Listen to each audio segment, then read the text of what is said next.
pertanyaan pertama tentang hukumnya, hukum mensolati jenazah itu hukumnya sunnah atau fardu kifayah. Hukumnya fardu kifayah, bukan sunnah tapi fardu kifayah. Kemudian yang sunnah iqomahnya, maksudnya sunnah dimantut dianjurkan. Kenapa yang berpendapat disunahkan atau dianjurkan? Karena kita lahir di dunia diadani dan diiqomahi. Kemudian ketika meninggal juga disunahkan atau dianjurkan untuk diadani dan diiqomahi. Jadi paham ya? Sholatnya fardu kifayah. Apa saja fardu kifayah? Seumpama sekampung ada satu orang yang melaksanakan, gugur yang lain. Mun ada sekali, itu juga lebih. Paham ya? Beda dengan fardu ain. Kalau fardu ain individu, saya melaksanakan, adin tidak, adin itu saya enggak, seperti itu. Tapi kalau fardu kifayah, saya melaksanakan, adin tidak, adin juga tidak dong. Paham ya? Itu namanya fardu kifayah. Kemudian yang kedua berkenaan dengan haid ya. Perempuan itu tidak wajib mengqadha sholat ya, tidak wajib mengqadha sholat bagi yang haid. Tapi kalau puasa hukumnya wajib. Kenapa kok tidak wajib? Karena dianggap musaqqat ya, dianggap musaqqat. Qauluhu yajibu qada'uhu ay as-shamu li khabari Aisyah radhiyallahu anha kunna nu'maru bi qada'i shaum wa la nu'maru bi qada'i shalah ay musaqqati fi qada'iha. Karena bisa menyebabkan masakkat, merepotkan ya. Nyetong head seminggu berapa dah demak kada ketok kan sulit ya, seperti itu dianggap musaqqat. Kalau puasa enggak, sehari, 2 hari, begitu pun 1 tahun, 1 kali. Terus kemudian praktiknya seperti tadi, jam 12 enggak tahan, santai kan, tak sampai jam 1 buruk, itu dosa. Dosa berarti. Nah di situ bedanya laki-laki dengan perempuan. Perempuan ada tulis sampai aja, karena dikhawatirkan itu. Mulakan ya. Bisa-bisa tenang-tenang saja, tidak apa-apa. Cuma tidak mendapatkan keafdolannya waktu. Yang paling utama, yang paling afdol awal waktu. Ini jangan tenang-tenang, karena dikhawatirkan itu. Kada tenang tak? Pas katamu ya, iya kan? Kamu mau tantah, kada tenang. Kada tenang apa-apa, cecil apa-apa. Jadi tidak wajib qadha sholat karena dianggap musaqqat seperti dengan dasar hadis yang diriwayatkan oleh Siti Aisyah. Aisyah dari siapa? Dari Rasulullah. Terus praktek pertanyaan tadi itu dosa. Ya, leengnya mana? Kalau males. Waktu awal waktu. Terus yang terakhir, yang ketiga pertanyaan berkenaan dengan sholat fajar ini begini, bukan setelah subuh. Fajar itu ada fajar kadib, ada fajar sih. Berarti sebelum subuh. Ada itu di bidayah 4 rakaat sebelum subuh. Itu namanya yang 2 rakaat sholat fajar. Itu maksudnya ya. Kalau setelah subuh nggak boleh, nggak ada sholat rawatib setelah subuh. Kenapa? Karena menyerupai menyembah matahari. Contoh, masa menyerupai menyembah matahari? Enggak, jangan sampai. Kan praktiknya seperti ini. Secara logika mungkin di luar logika, karena kalau hukum fikih hukum logika, akalnya. Maksudnya akal itu akal sehat. Tapi ada dasar, maksudnya masuk akal. Orang sholat subuh mengkatibi ya. Mari sampai jam subuh, abis kan si mencari, ya kan? Tak mungkin menyerupai menyembah matahari, tapi malah wirid aja. Karena wirid subuh beda dengan wirid sholat yang lain. Persis pada tahlilan memwirid subuh. Sehingga mau sampai hatam wirid subuh sampai malam tuare. Sehingga kalau sholat sunnah setelah itu menyerupai menyembah matahari.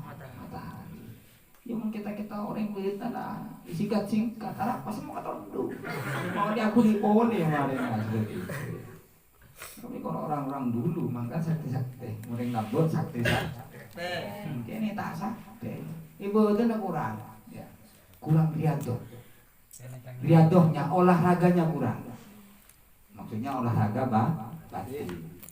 Olahraga luar kok tak kebete gendut persahabatan olahraga luar ya riadoh luar, tapi maksudnya riadoh bagi dia tentang ibadah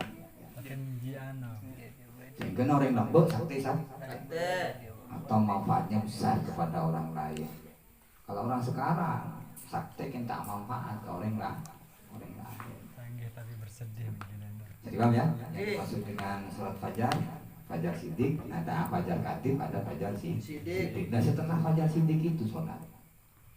Fajar katib zaman dulu ya. Setelah fajar sidik baru sholat.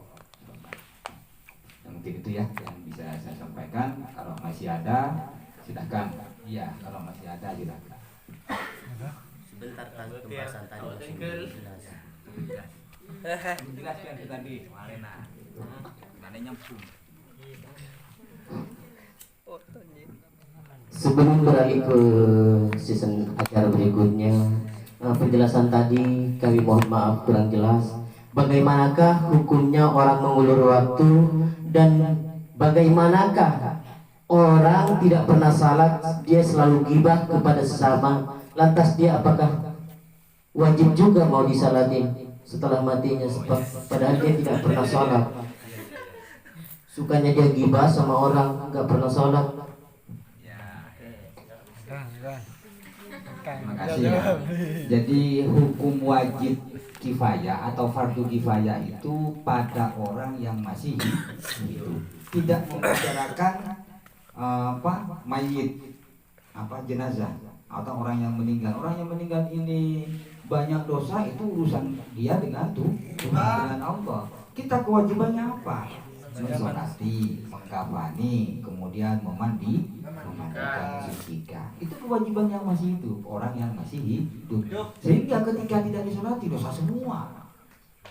Susah kan? Seperti itu. Jadi bukan kewajiban bagi orang yang meninggal. Sehingga biar tidak masuk kategori yang tadi kan sudah dibahas bahwa berbicara yang tidak ada manfaatnya bagi agama dan dunia dan urusan dunia, urusan agama dan urusan dunia itu dihindari ya. Jadi paham ya? Sehingga kita terhindar dari pertanyaan tadi. Kalau seumpama ada yang seperti itu, tetap kewajiban kita tidak gugur dengan banyaknya dosa seseorang. Tetap kita punya kewajiban fardu kifayah. Siapapun yang meninggal kita tetap mempunyai kewajiban. Cuman bedanya fardu kifayah. Terus bagaimana dengan hukumnya mengulur waktu? Maksudnya mengulur waktu sholat ditunda-tunda. Tadi dosa ya. Dosa istilahnya apa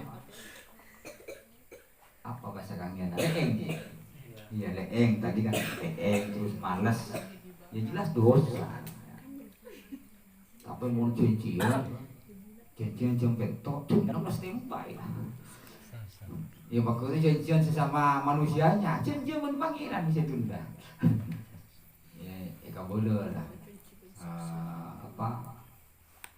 Hayya aras sholat. Ayo sampai jam. Hayya alal falah. Ketika kita sholat, hayya alal falah. Ayo kita menuju kemenangan. Dipanggil untuk orang ada untuk berjumpa dengan Allah. Karena di saat sholat kita menghadap.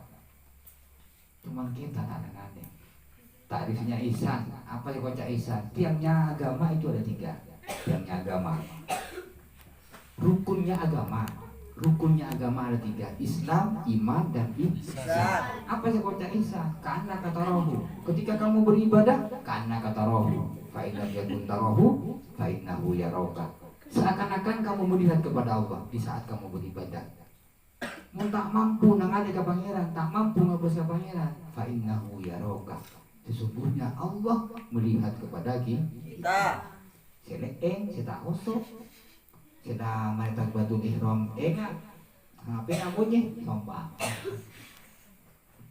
Seperti itu. Jadi paham ya?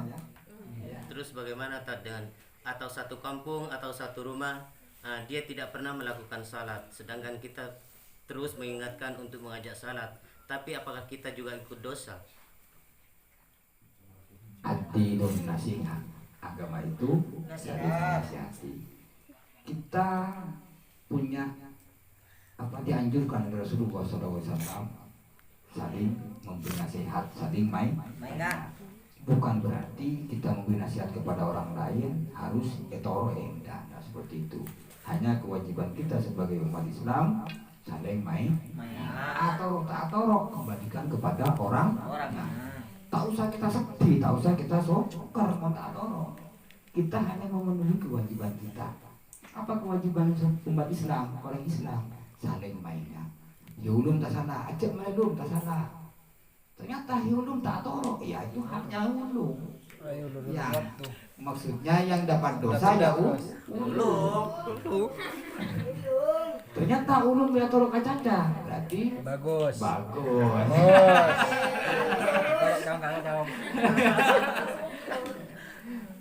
Jadi itu maksudnya. Tidak apa-apa, jangan bosan ya mainnya.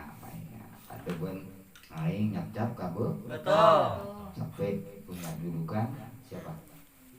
Ibnu Hajar lomo kudu. Ternyata berguru ke aing nyap-nyap kabel. Aing nyap-nyap kabel tuh lama-kelamaan bisa lomo. Masa tangate hatinya kita lebih keras daripada batu. Akhirnya mundur boleh, ngaji boleh. Ibnu Hajar mundur sekemi tahun tak tahu apa butuh. Tapi karena di tengah perjalanan lihat air menetes pada batu, ternyata mampu. Batu yang sekeras itu bisa berubah tetes air. Asbab itu Ibnu Hajar kembali lagi ke pondoknya. Abu diboleh ke huruna belajar lagi. Pada akhirnya titik orang dan sama juga seperti tadi. Kita tidak berhasil minggu kemarin tidak berhasil, malam Jumat sekarang saling menasihati. Tak berhasil malam Jumat datang. Tak mungkin hati kita lebih keras daripada batu. Pada akhirnya ulun pasti atoro. Pada akhirnya pasti atoro ya. Anggap kian tiar kian tidak ada hatinya. Lama kelamaan pasti luluh. Norok berarti ya torok ya. Mungkin itu ya. Berarti apakah salah Kak apabila tetangga kita mengatakan sepertinya orang itu tidak melakukan salat, kita juga ikut dosa. Sepertinya kalau kita tidak melaksanakan salat, tetangga itu katanya ikut dosa. Apakah yang mengatakan seperti itu apakah benar atau salah? Ya, kewajiban kita kan mainnya sama kan ada fal yukrim jarahu dalam hadis fal yukrim doifahu. Pemangkan yu'minu billahi wal yawmil akhir fal yukrim jarahu. Kalau kamu memang betul-betul iman kepada Allah dan hari kiamat, maka muliakan tetangga. Pamul jadi tetangga. Ada 3 golongan ya. 3 hak tetangga. Mun tetangga Islam sama-sama Islam, maka kita berkewajiban memberi 3 servis istilahnya. Di antaranya tadi saling menasihati. Tapi tetangga tidak Islam, servisnya hanya satu dalam segi sosial kemanusiaan. Sehingga di Indonesia toleransi ya. Kalau kebetulan tetangganya orang kafir. Dan itu di hadis itu falyuqim jarahu. Tapi kalau Islam pertama saling menasihati, terus kemudian saudara seagama, terus secara sosial, secara agama, secara sosial dan kemanusiaan seperti itu. Ya lanjut Fauzi Amin. Assalamualaikum warahmatullahi wabarakatuh. Waalaikumsalam warahmatullahi wabarakatuh. Tadi malam dijelaskan di kitab Fathul Qarib bahwa jika kita 40 kali berturut-turut salat Jumat itu sama halnya dengan pahala ibadah haji. Terus bagaimana jika kita sudah sampai ke 39 berturut-turut sholat Jumat, tiba-tiba ke Jumat yang ke-40 kita sakit, apakah itu dihitung dari awal lagi atau bagaimana Ustaz? Terima kasih. Wassalamualaikum warahmatullahi wabarakatuh. Waalaikumsalam warahmatullahi wabarakatuh. Secara hitungan kurang 1 itu mencapai 40. Nah, terus kemudian ketidakhadirannya ke masjid itu dikarenakan sakit. Otomatis ketika sudah tidak memenuhi hitungan 40, maka yang jelas pahalanya beda. Dalam arti harus ulang lagi dari depan. Ulang boleh dilihat sampai 40 balik ke masjid. Maksudnya kalau istiqomah, kita hadir ke masjid setiap Jumat ya. Jumat sampai jam Jumat istiqomah selama 40 Jumatan. Berapa bulan? Berapa bulan? 10, hampir setahun. Tak dalah ke masjid sholat Jumat, maka pahalanya sama dengan orang yang naik haji sekalian. Ada wajah haji ke Baitullah sekalian. Terus kemudian tadi 39 bagi tangan apa, tapi kondisinya dalam keadaan sakit ya.